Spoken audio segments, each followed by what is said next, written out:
An Accra High Court has adjourned hearing of an application for the setting aside of the judgment that sentenced the man to 10 years in jail for illegal gun possession. The man, Charles Entry, was arrested with a gun at the church President Mahama usually attends. The judgment has been criticized as being too hasty, following concerns that Mr. Entry might be mentally ill. Joining us is Latif Idris, was in court and joins us live on the line with an update. Latif, can you tell us more about what happened in court today? Yeah, this is what happened in court today. Is essentially the Attorney General's Department today came to court. Actually, this happened yesterday. What they've done is that they've filed a case or an affidavit of opposition to what counsel for Charles Entry had already filed at the High Court to kind of get a redress of the case that, the sentencing given by Justice Obri the last time, giving Charles Entry 10 years in jail. Now, the AG says that they sent Charles Entry to court not to be sentenced. What the AG, according to Yvonne, attempted to do at that time was to give the court the chance to kind of give Charles Entry some kind of date so the AG could go ahead, study this guy, and get the psychiatric authorities to also check his mental status. But then the judge erred by sentencing Charles Entry to 10 years. So what they are now seeking to do is to get a redress, and they want the judge to kind of take a second look at the case. Was he in court himself? No, Charles Entry today was not in court, but his counsel, Francis Zabiososu, was there, and the AG was there. Now, this case is now actually the Republic against the Circuit Court. Now, the Circuit Court also didn't show up today, so we had the AG and then the counsel for Charles Entry who showed up today. Now, the case has been adjourned to Monday the 24th. Now, what AG wants to do is that they want to shoot down what counsel for Charles Entry have filed, because according to Yvonne, what they are also fighting is the same as Francis Zabiososu is fighting for Charles Entry. So if they allow the two to be filed concurrently, it will not help the court. And speaking to Francis Zabiososu, he also tells me that, yes, they are going to study what the AG is presenting, and if they are okay with it, then they will allow their case to be shut down so that both the AG and then Francis Zabiososu will pursue one case in court, all intended to get a redress of what the Circuit Court handed down to Charles Entry to go into jail for 10 years. Indeed, thank you very much. Latif Idris reporting live from the Accra High Court, where the case involving Charles Entry, the man who confessed to wanting to kill President Mahama, has been adjourned to Monday. Now, ex-President Kufuor has challenged young people to be led by what he describes as a missionary zeal to help transform the nation. He was speaking at the Young African Leadership Initiative Yearly Forum in Accra. As a servant of the people, leaders should always be sensitive of perhaps the weakest, if I should use that word, of the team. So even as he tries to move the entire community forward, he or she should find ways and means to carry along the weakest within the group. That way, as the vision gets realized, the people generally would feel satisfied. I've told you leadership should imply service, and service implies servanthood. If you go in for leadership, and as you are leaders in your various fields, and your idea really is to help move your people, improve the quality of your life, the lives of your people, then even if the wealth or money that tends to follow the power that would come into your hands, even if it's like that, you wouldn't give priority towards amassing wealth over helping move the people generally.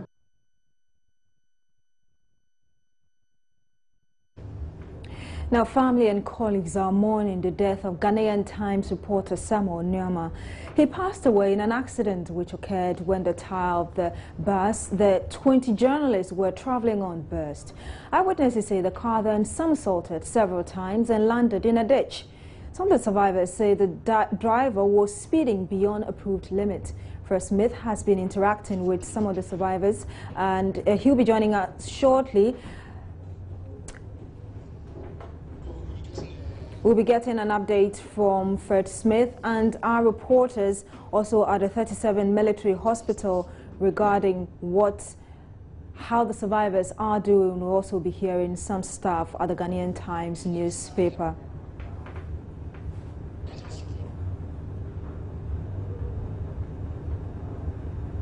Working morning, and Samuel Nyama, if he was with us today, would have been sitting here because this is his seat in the newsroom at the New Times Corporation. But unfortunately, yesterday he lost his life whilst traveling from the Volta region to Accra. These are his documents. These seats will remain empty. His news editor, Matthew Apple, who closely worked with him and sat so close to him, is shattered at the loss. How are you, sir? Certainly not fine. Yeah. How are you dealing with this loss? It's difficult to comprehend, it's difficult to accept, it's shocking. But, well, we don't have the authority to question what God has done. So we are trying to cope with the situation, but very difficult. You sit so close to Samuel, considering the distance, and you cast your eyes and you see that he's no longer here. The seat is going to be empty. How are you going to deal with it? I can't believe that this has happened, but it is true. God knows best. I'm only praying hard that He would help me overcome it. Yeah. Now, this morning, some of his colleagues came to work, and I'm sure you all talked. What were some of the things that you discussed? Where I just recall that every afternoon before conference time, he either calls me and says, "Oh, sir, this is what I have," or I call and say, "Yes, what do you have for me?" Around 1:30, getting 2, I called Sammy, his phone. The line wasn't going through. And so I had to call our Volta regional correspondent to tell me what the president had gone to the Volta region to do. So he gave me an idea, then I went to conference. We were at conference when one of our cameramen opened the door and gave us the news. And for about 5 minutes, nobody could talk, nobody could move, and we couldn't believe it, we couldn't accept it. And as I talk to you now, the whole night I didn't sleep. I can't just imagine how. Oh, no, it's not the best. You usually edit his work before we see it in the newspapers. Describe to us his ethics and his job ethics and the passion with which he works, which we have heard a lot of people talk about. Yeah, obviously, to send somebody to move with the #1 person in this country, you certainly know that that's a good hand you send to. So I had no difficulty with Nyama's stories. You pick his story, it's flowing, the ideas, the sequence, everything is okay. And you hardly cancel something or cross a T. He is a very good writer. And everybody in this house acknowledges that.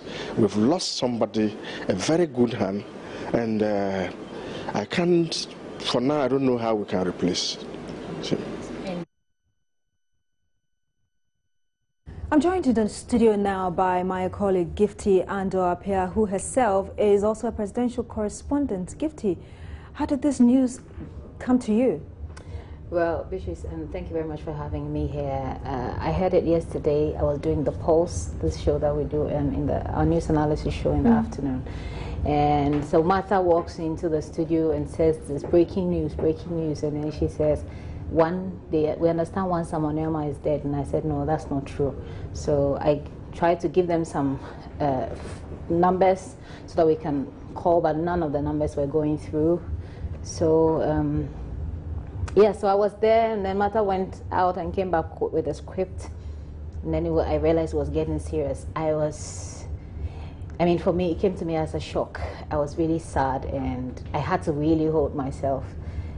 So we did it, and we spoke to Erica Yanyo of Metro TV, because he had been able to reach his correspondent. So he said the vehicle somersaulted and like 4 times, and then he got out of the vehicle whilst he was somersaulting. The vehicle ended on him. So that was how I got to know. After I spoke with Eric, I had to take a break. I couldn't hold back the tears. My producer had to help me out of it. I mean, immediately I heard it, I could see myself in the bus. I could see myself in the bus, because there are 2 buses usually. There's one for reporters and there's one for cameramen. What was your relationship with him? Well, we all work together at the Flagstaff House. We all meet, we all share a lot of funny jokes.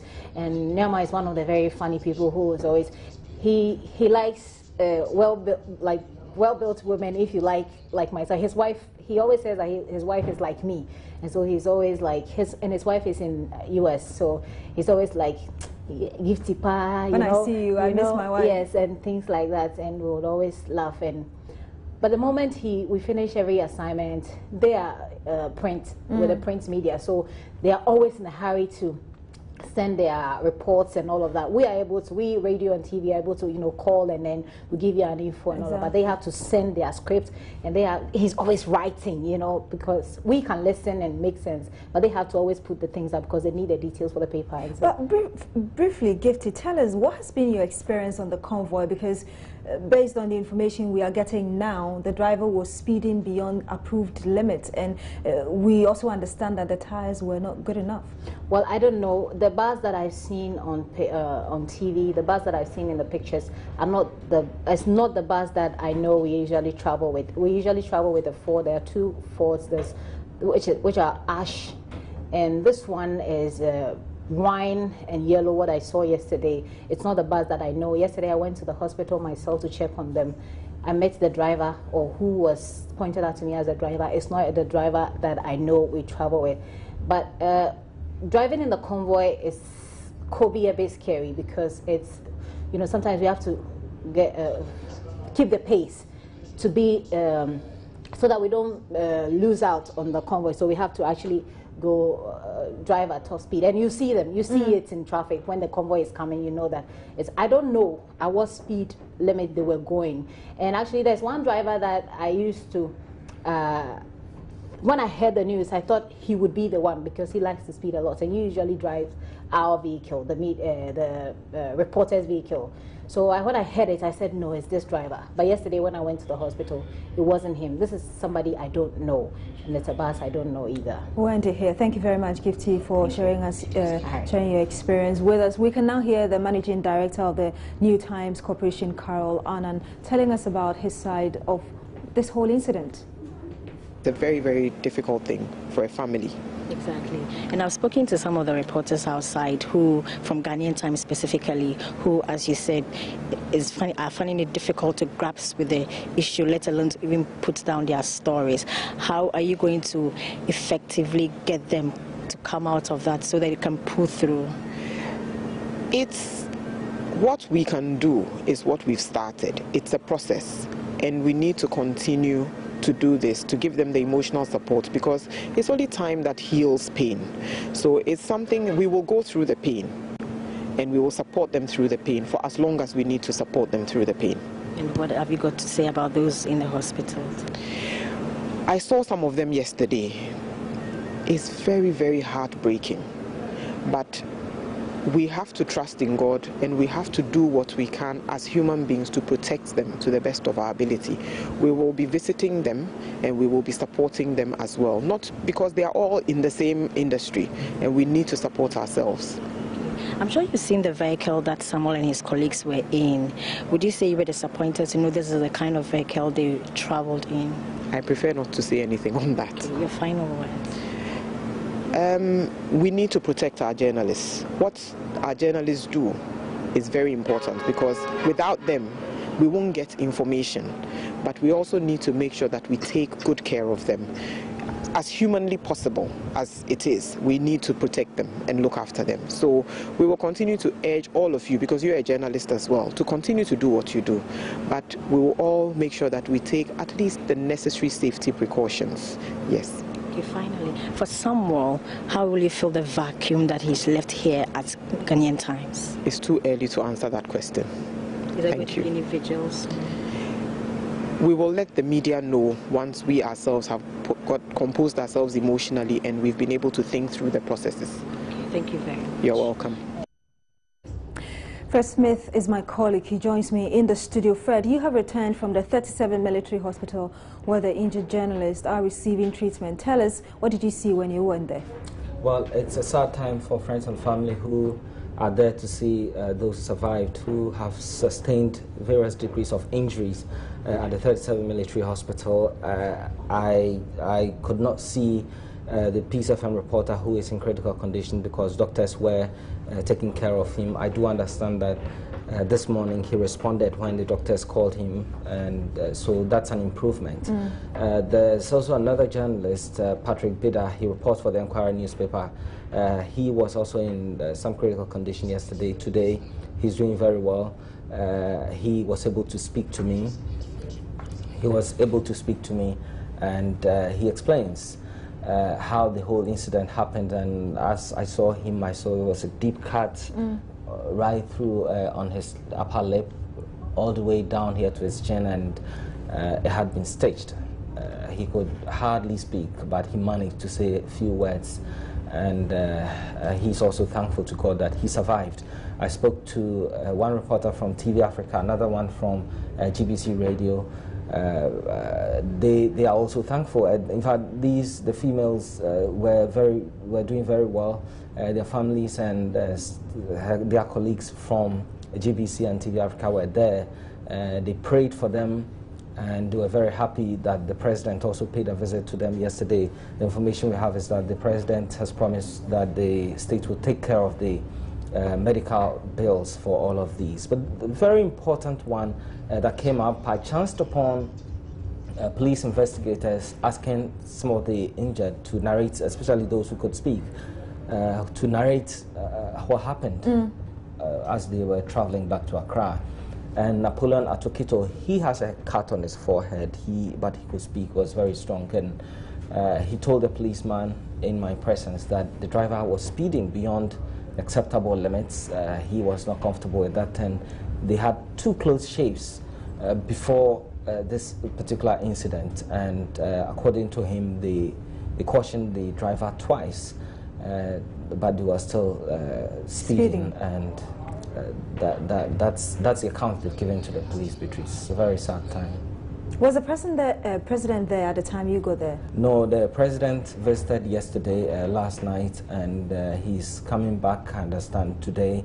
We don't know what time, but we had information from the doctors too that the government has promised to also airlift or take the Peace FM reporter who is in critical condition out of the country to wherever they can get good care if the need be. So everybody is happy about what's happening.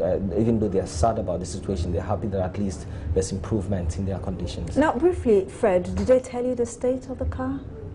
Well, that was not something that the victims wanted to pay attention to, because they had themselves to take care of first, so they didn't pay attention to that. So until they were airlifted to Accra, so there was very little on that. And you were saying that they told you that the driver was speeding beyond the acceptable limits. Did they say maybe 200? Which exactly? No, they were not talking to me. They were speaking to the police who were taking their account of what happened, and this is the information that they gave to the police. So it's all been documented by the police investigators, and they did not mention what speed levels they were traveling at. Thank you very much, Fred Smith. You're still here on News Today on Joy News on Multi TV. There's more coming your way. Stay with us.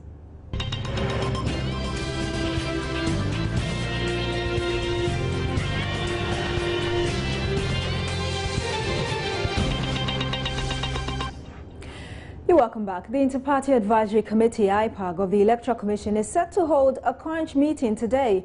This follows days of public debate over claims by the New Patriotic Party and other opposition parties that the current voter register is bloated. Our political correspondent Malik Dabo explains the importance of the meeting. Because there is economic activity, you have a large concentration of people there.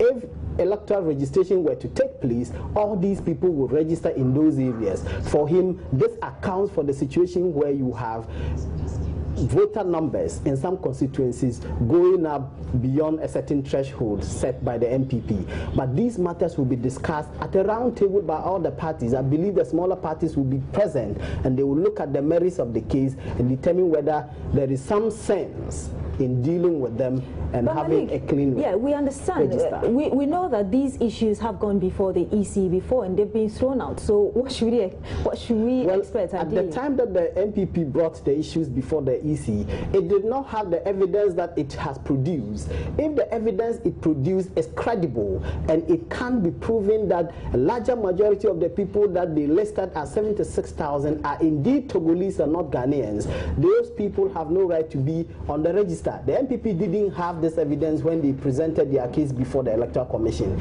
Dr. Boumer described the 76,000 as a smoking gun. Indeed, it is smoking gun if it is proven. It may well be the case that these are Ghanaians who have registered on the Togolese register. It may well be the case. The MPP does not believe that is. The MPP believes these are Togolese who have registered in Ghana and they are trying to influence the electoral process. The MPP's argument is that there was a certain window that was opened when the state decided to allow persons who didn't have the means to register with the National Health Insurance Scheme in order that they can have some reasonable access to health care. Some constituencies, two regions, the Brown and Hafu region and the Volta region, recorded astronomical figures in that registration. So a lot of people had access to our vote, what do you call it, the NHIS card. Now this NHIS card was used as a basis to register for elections. But at least now we do know that Abu Ramadan went to the Supreme Court and challenged that decision. The Supreme Court said that the NHIS card was not evidence of a person's citizenship on the basis of which one could qualify to vote. So the MPP says, okay, if you have high numbers of people, most likely foreigners, registering with the NHIS in order that they can have access to health care, they then use the NHIS card to go and register to become voters. And the Supreme Court of Ghana says that that card cannot be used to register to vote, then it is better that you compile an entirely new register, taking into account the ruling of the Supreme Court, which then means that anybody who has NHIS card cannot use it to register to vote. Of course, Malik, we already know that the NDC, briefly, the NDC held a press conference responding to what the NPP had come out with. But we are learning that the party has formally written a petition to the EC. Do we know about that? Of course, the NDC is opposed to some of the issues raised by the NPP. But of course, this is not new, because in 2008, the reverse was the case. The NDC made all the allegations about the voter register at the time being bloated. The NPP said that there was no basis for the NDC to be making those arguments. Now the tables have turned. The NPP are those crying, the NDC are those defending. It's just a game of chess. It's just once the tables turn, you always have people taking the opposition that they originally took. So it's not new. They have written, they have made their arguments. I said Nkete made some of those arguments in the press conference that you referred to. But I believe that after today's IPAC meeting, a lot of the issues will be trashed out. You're still here on News Today on Joy News on Multi TV. When we come back, we'll bring you the latest in business.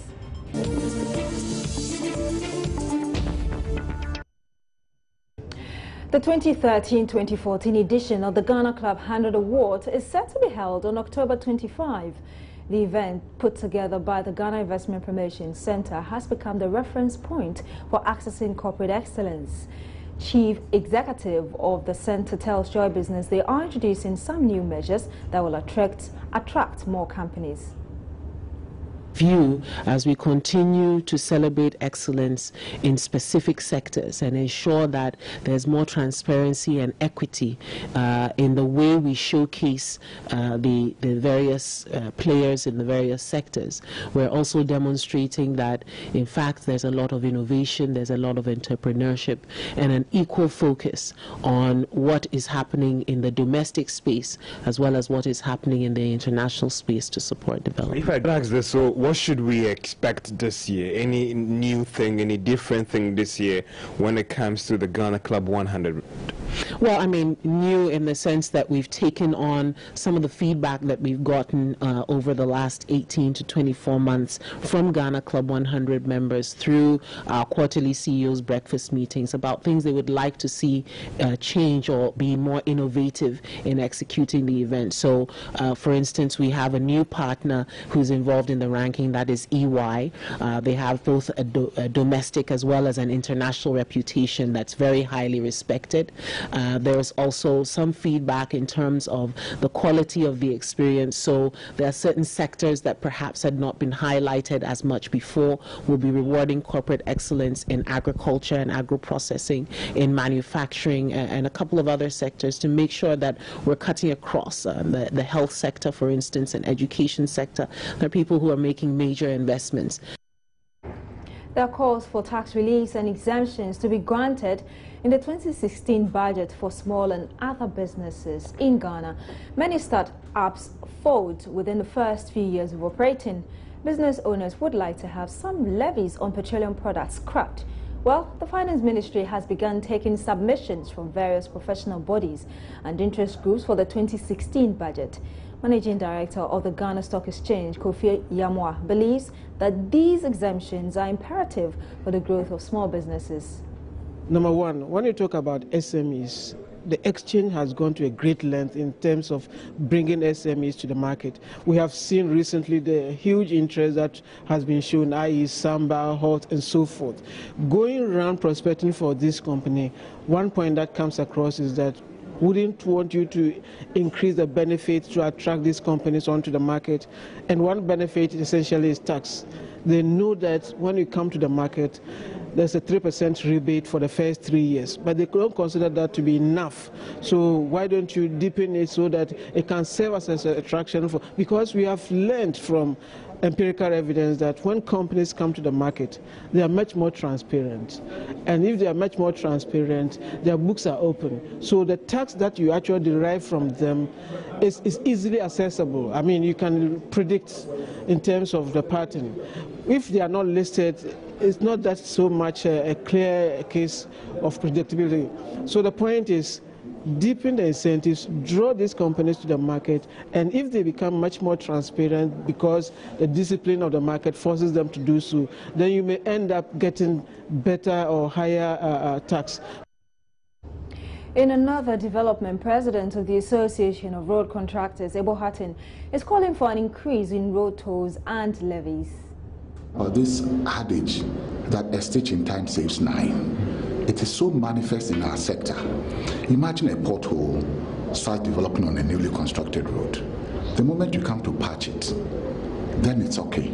Everything goes back to normal. Now, if you are not able to patch it on time, it turns into a gully, and then it starts eating the whole stretch of road. And then at the end of the day, instead of probably spending about, say, 10 cedis to patch that pothole, you end up spending 100 cedis because you did not do it in time. And that is exactly what is happening in our sector now. Roads are not being maintained at the time that they are supposed to be maintained. If you tar a road, averagely every 5 years you should go back and do what we call resealing. That's it for business.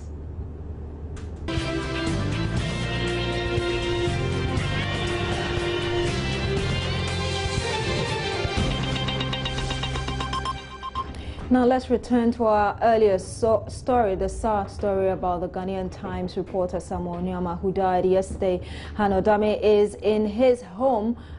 She joins us live on the line. Hannah, tell us what is happening in the house. Beatrice, I just got here a few minutes ago, and it's a very sad and solemn mood here. I've seen his parents, both mom and dad, and they are so distraught. I earlier spoke to his mother, Samuel's mother, who is still grappling with the thought that she's lost her third child. She has 5 children, and Samuel was the third one. She said Samuel came with his 2-year-old son to see. It seems we are having challenges with Hannah Odame's line. The line is not so clear. Let's try again. Let's see whether we have Hannah on the line now. Hannah, can you hear me? I can hear you, Beatrice. Great. So you were telling us, exactly, I can. You were telling us about the mood in the house.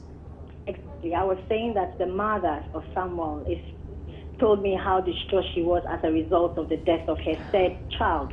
She has 5 children. She told me Samuel came to the house with his 2-year-old son not long ago. That was last week, and they had a family time. And for her to hear that he's died in such a tragic manner is very difficult for her to grasp with. I also spoke to his brother, who told me that he's not happy at all, seeing that this is a vehicle that his brother was in the presidential convoy when the incident happened. He said he will formally speak to government about it because he's not too comfortable about the fact that this was the car that he was in, and we have seen the images of the car on a lot of media platforms. When I came here, I saw a lot of government dignitaries as well as management of New Times Corporation. I saw Sandope here. I saw the chairman of the National Media Commission, Cabral Blay Ami here. I also saw the executive director, who is executive secretary, George Sapon, who presented some amount of money and drinks to the family to serve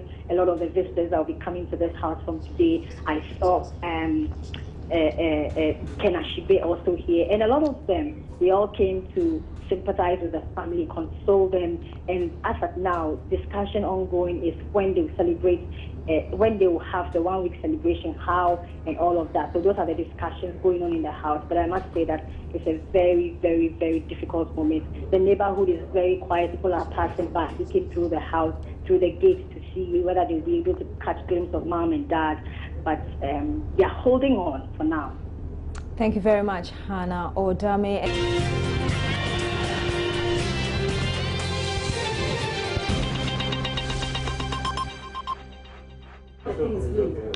We are still here on News Today on Joy News on Multi TV. Now, doctors at the Ridge Hospital have returned to work, reopening the outpatient department. This is despite a 3-week-old strike by public doctors across the country. The Ridge Hospital reopened the OPD after a meeting with the doctors. On the flip side, the outpatient department at Kolebu Teaching Hospital was still closed to the public. Joining us is Matilda Womega has been doing some checks. Let's get the latest from her. Matilda, where are you now and what is the situation? Okay, Beatrice, I just left Lekma Hospital. For Lekma Hospital, they have resumed full operation. They have started receiving OPD cases, but emergency cases are still on hold for now. For the OPD cases, the new cases that are coming in now, the physician assistants who are the frontliners, they are taking in charge of everything now. So you have the medical doctors coming once a while to do their regular checks for the inpatients and then go away. So basically, as the physician assistants be at post, seeing to the new cases that are coming in. The hospital administrator tells me that they will do full operation when the doctors officially call off the strike, even though the ministry has given them directive on 19th they should resume full operation. Thank you very much, Matilda Womega.